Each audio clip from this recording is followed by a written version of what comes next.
afternoon, everyone. Welcome to this week's FOA Live. A pleasure to connect with all of you and kick off this week's show. I am Jennifer Katrulya, co-president of FOA, joined, of course, by Rush Olney. Rush, good afternoon. Good afternoon, Jennifer, and good morning, good afternoon, or good evening to everybody wherever you're chiming in from. We appreciate you showing up and gonna kick the week off right. So Rush and I decided today we'd jump in with a couple of topics. And first is, coming out of Oscars weekend, we, of course, as part of Family Office Association, have friends, family members, and through our advisory associations and other work we do, a wide range of clients who have a mixture of relationships with Oscars and other events. And so it's kind of a Monday for note comparisons, taking advantage of great opportunities coming out of the weekend, assessing any need for damage control, and it kind of lends itself to the conversations we'll be having today. So excited to kick off the show. As always, we do some housekeeping and updates. Definitely excited to share those that we have this week. If you're in the New York City area, on Thursday we have our FOA lunch at our normal location. Please feel free to shoot in a note if you've been there and not registered, but planning to join us this week. And if you're new but in the New York City area and want to join us, please visit the FamilyOfficeAssociation.com website or shoot us a note, and happy to help you out. But look forward to seeing familiar and new faces. And we also have posted on the membership site information about a party invitation that was extended to family members for into next week in Florida. And we have recently posted the dates, October 1st and 2nd, for our Fall Family Office Summit.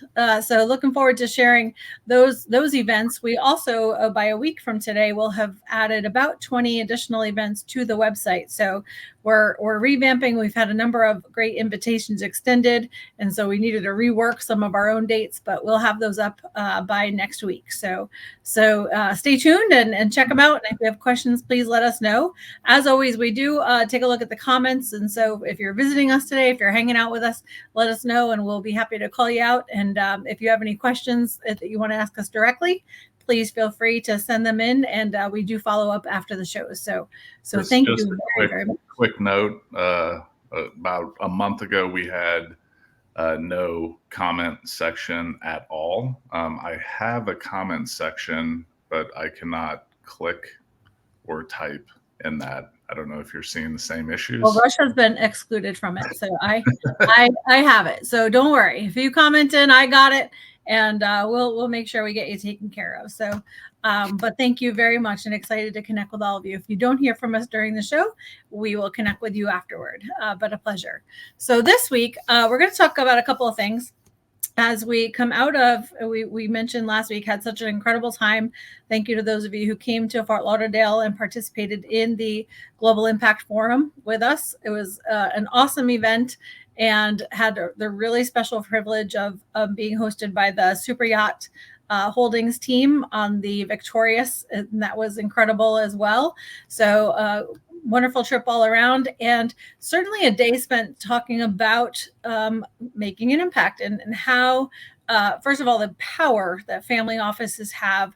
When you think about governments, nonprofit organizations, et cetera, there is actually a dependency that comes back on the world's wealthiest families and families across, of all economic levels. But when you think about the ability that family offices have to influence and shape how really everything else flows in the global impact space, is makes it a privilege and a responsibility to really jump in and be very active in these conversations. So, but one of the things that came out of that event was a discussion about philanthropy versus global impact. And so we just wanted to circle back on that because we've gotten a lot of questions or comments, and just to draw the distinction. So Rush and I thought we would touch on that today, and just make sure that we share, for those of you who are interested in maybe trying to figure out your own path forward and how to correctly term kind of what you're doing or what you're thinking about doing. So Rush, do you want to jump into that? And then we'll go on to our main topic for today. Yeah, I believe the distinct difference between philanthropy and impact investing is that philanthropy is donating money, assets, or even time to causes for immediate relief or immediate help in that with no um, desire, thought, aspirations of being compensated for that other than tax season potentially. Um, and impact investing is very similar mechanics to traditional investing. However, what you're investing in, the resulting service, product, whatever it may be, is designed to have positive impact. So you would hopefully, if you're astute in your due diligence and your investment choices, would see financial returns. And we'll delve into this a little bit deeper, but the the the overall return of that should really be weighed not just with numbers and boxes and percentages, but on what the overall or resounding outcome of that investment and that project mean to both yourself, your family legacy, and society as a whole. Well, thank you, Rush. And so I think the big takeaway there is as you're planning your family goals and strategy for your investments, just remembering that philanthropy is a component of global impact. You can do a lot of things to make an impact that may not be philanthropic. And we'll cover that, and as we evolve our innovation community, and as we talk about other family missions, entrepreneurial and otherwise, there are a lot of for-profit efforts and other things out there that also contribute to impact. And honestly, steps such as using resources more wisely, not directly philanthropic, but part of global impact. So we're going to get into more of that. Especially as it aligns with the efforts we will be making to work more with corporations and with others to bring families and those who can contribute to making a difference together in organized ways. So excited about that. Thank you again for those who have asked the questions. And for those of you who already know, welcome your comments and your sharing about how you're doing both so that we can share those with other families. And so with that, we're going to jump into having taken the awards weekend and a number of other things going on, and jump into the first of a multi-part series that we're going to cover regarding the build out of the multi-generational family brand, the family legacy, and the leadership going forward of the family name, the family reputation, the standing within the community, and as in business, because when you're just thinking about within your own family, we're often taught to take the approach that, well, we don't really care what other people think. But once you really look at the importance for multiple generations of your family in terms of business, in terms of access to investment opportunities, standing within the communities, as we know, that only get shared if the door opens for you, all of those things being very important, but also in terms of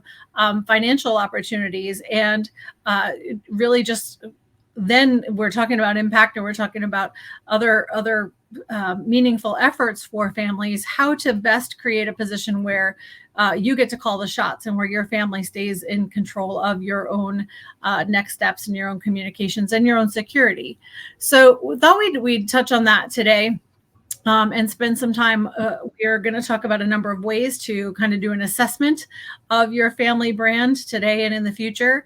And we've aligned that actually with a sharing through our newsletter this week, because as Rush always points out, I love to include checklists and things that are actionable.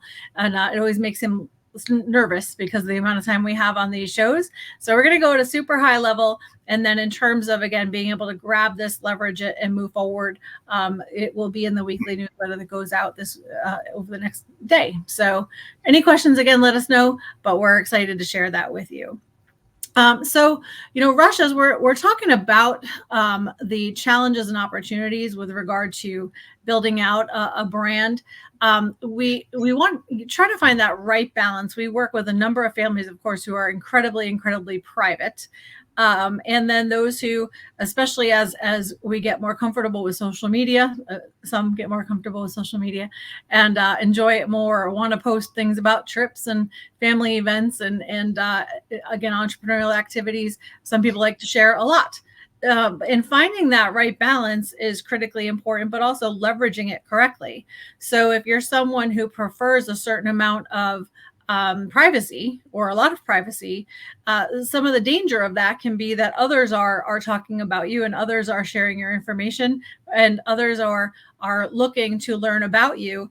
And the right amount of social leverage can help you at least be in control of your own narrative. And that's really important. And so we learn how to do that effectively. And so, Rush, if you want to walk us through a little bit, kind of your thoughts on this topic, because just in case you all may not have picked up on this, Rush and I are at some different extremes on this. I do enjoy the fun of social media. I do enjoy the fun of brand building. I do enjoy all those things.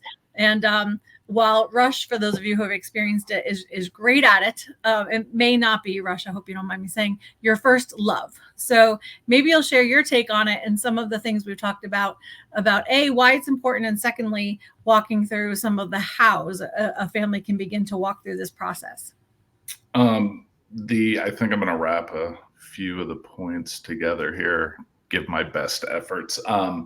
As Jennifer stated, we definitely are, I think, which makes us a good team, but at polar opposites. I guess I would say I'm the somewhat traditionalist in that sense, and I don't put a lot out there.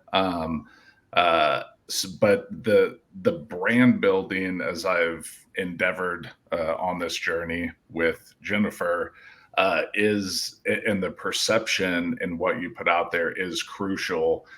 And building a brand that is foregoes or is built to create alliances and unlock opportunities in the market and for your family going forward. It's very easy, as I've learned and seen, for those opportunities to quickly be smited, and for those to go away if you deviate from that plan, or if that brand that you put out there is not consistent. And so you really, in building this out, want to be deliberate, and just as you are with your family's investments, and your goals and life planning, what is structured in the brand that you put out has the same importance and should take the same time and deliberate planning. So I think prior to linking up with Jennifer a handful of years ago, and then prior to our foray into FOA, I believe if I were Googled, there was one thing that would come up about an auction for a vehicle on the internet, and now there's a lot of great information. Thank you, Jennifer, and FOA. That can be gleaned out there, and it's one of those, being private is and not putting a bunch of information out there is it's not a negative per se, but it's just a lot easier when that information starts to make it to the social platforms and make it to the internet, and you and your family become more searchable, that you're controlling that narrative.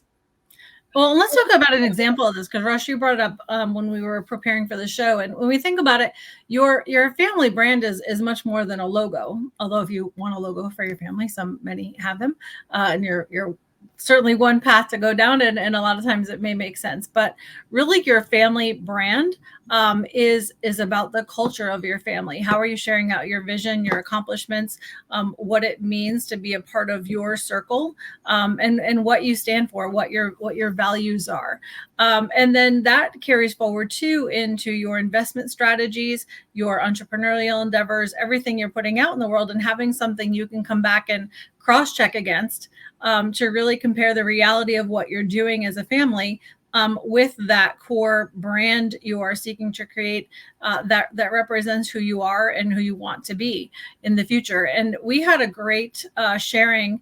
Rush, again, you brought this up as we were prepping for the show, but and so if you want to share it, but from a family who looked at something very successful they were doing, and we won't share names on here, so just I hope you always respect that. But the story I think we can share in terms of really a path someone went down that they were very excited about, and then realized it didn't align with their family, and they made a change. So Rush, if you want to share a little bit. I believe this was with one of the presenters, and an investment for repurposing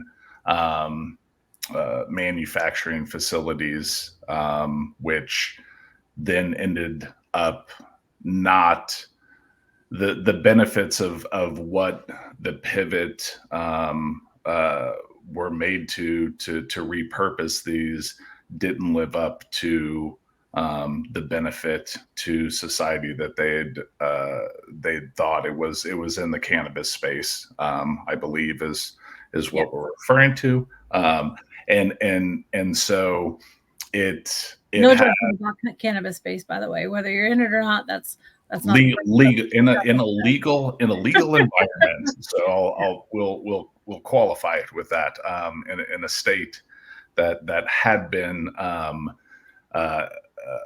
the laws have been passed to legalize, and it was interesting because knowing people in that space, I know it's been a very lucrative space, but the social impact and the benefit that were to be discovered or to be determined did not it didn't satiate that portion of the investment. And so after pivoting to that and repurposing that space, they moved away from it because they were looking at the investment as a whole, not just the financial return or impact of it.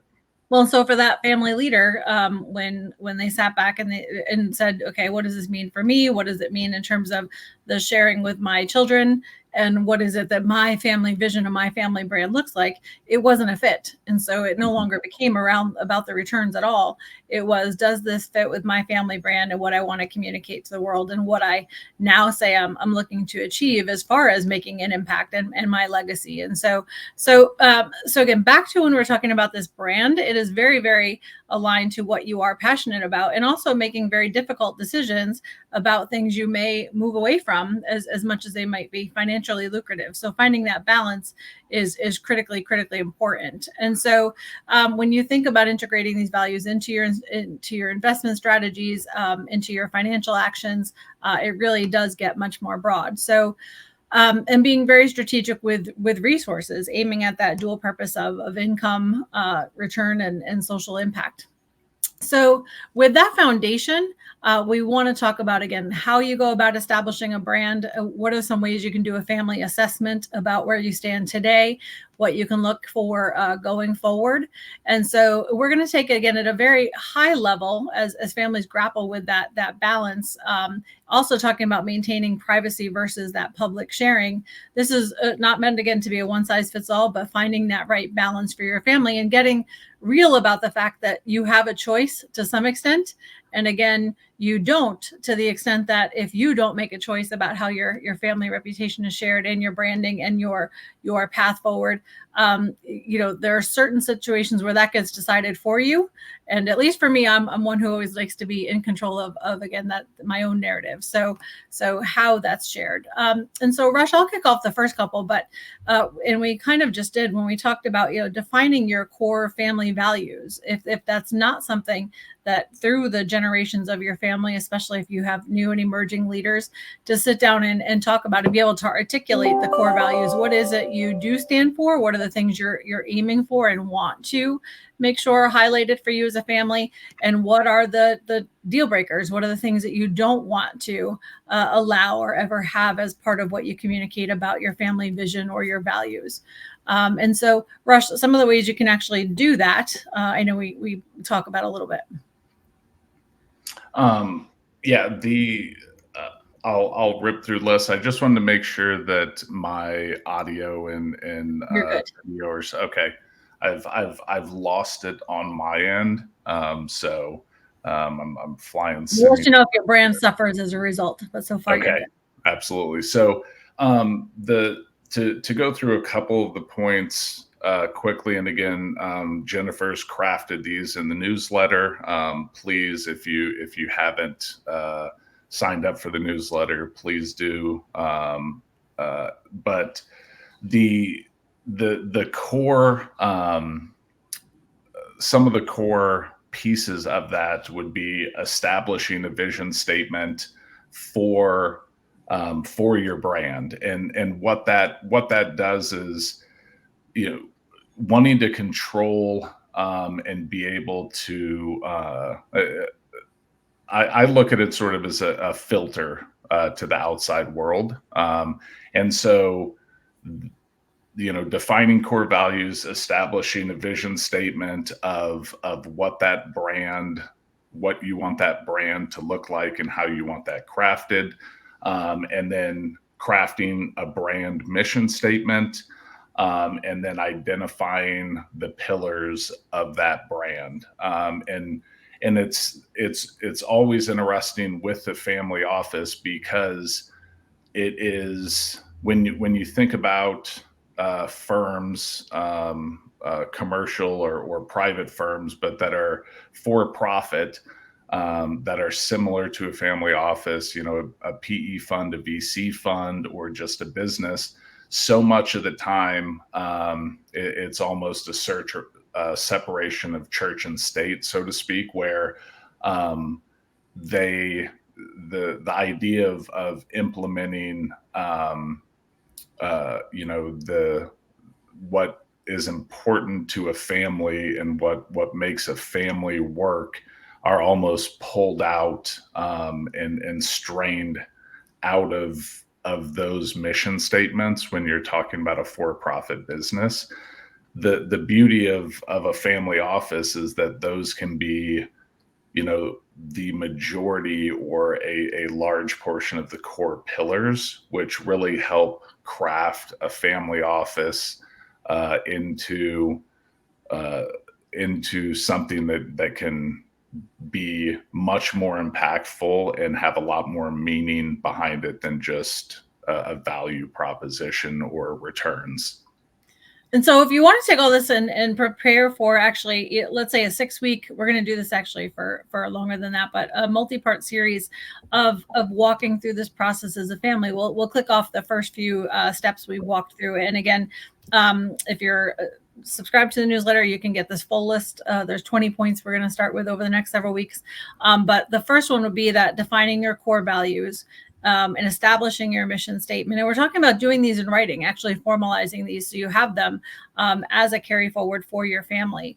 And the next one would be that craft of a brand mission, actually developing a mission statement that connects your family values with your actions. And so you have a concrete plan and guide rails for the months and years ahead. And then those brand pillars that Rush was talking about a little bit, your key brand pillars. And if you're unsure exactly what those are, again, each week we're going to deeper dive into these topics in the newsletter. We're going to switch out topics on the show here, but you'll be able to track this through and kind of workbook it over the next several weeks.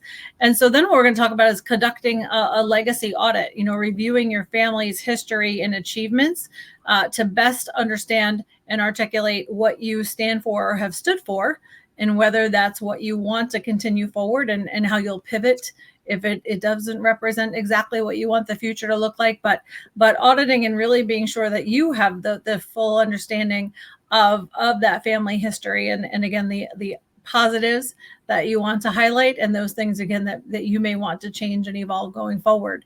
And then I'll touch on another one before we hop back to Rush, just developing that communication strategy. How will you communicate your brand, your brand of today, your brand going forward? What is that story and that vision you're going to put out there, and how are you going to communicate it? So is that something where you are involved in public speaking, or do you have a social media plan? Is your plan to stay very close-knit within your community? We have certainly members and speakers and others who very, very well known, but they scrub the web to where you'd be hard pressed to find anything about them that they don't want to share. They're very intentional about that. So what is your communication plan? Either, full on visible and planned for your strategy, or again, is it very private? And if so, how are you going to manage that? And so Rush, that kind of goes into the discussion if you are going to have a digital presence, about jumping into it. Yeah, and again, I think I guess I would call those the cornerstones, and where to start. And then it really gets into to Jennifer's point about managing what is out there to be searched for, what is out there. You start to get into a process not dissimilar to the way families would be evaluating the other components of their family office, similar to what we started the year off talking about. But it'd be ways to implement a digital presence, engage in strategic philanthropy, what investments you're pursuing, and then building a network of allies, prioritizing security, privacy, and creating a plan moving forward for controlling that. And as we were going through this and through the checklist and what that can mean for a family, it really felt very similar to any other portfolio or investment asset that you wanted to manage and nurture and grow.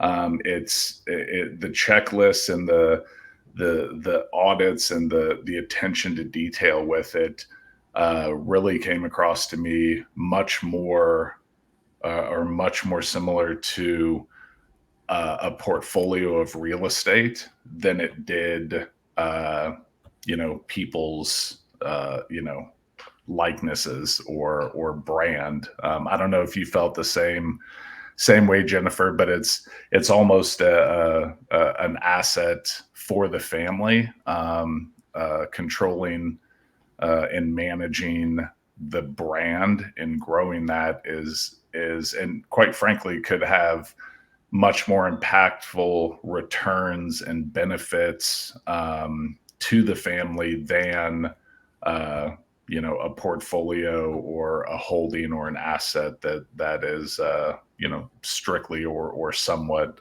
monetary. I would agree with all of that. And I think, in the limited time we have left here, Rush and I, we absolutely focus on bringing you best practices and bringing a strategic approach and hopefully step-by-step ways you can tackle a number of things.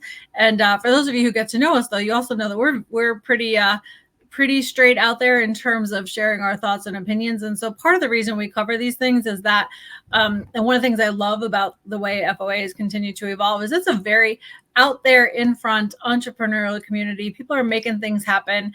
And so whether you establish your website about yourself, your communication strategy, et cetera, we all love to think that we are, again, in control of the messaging about us.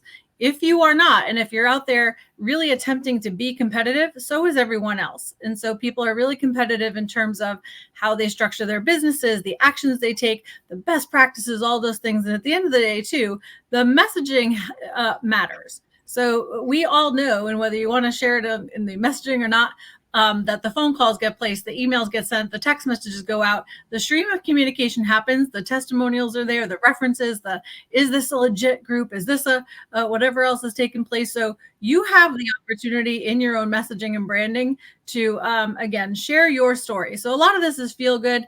And we always want to share, again, textbook best practices and checklists and all those things. At the end of the day, Rush has heard me say this before, like I always want to be in the driver's seat of whatever is going to be out there.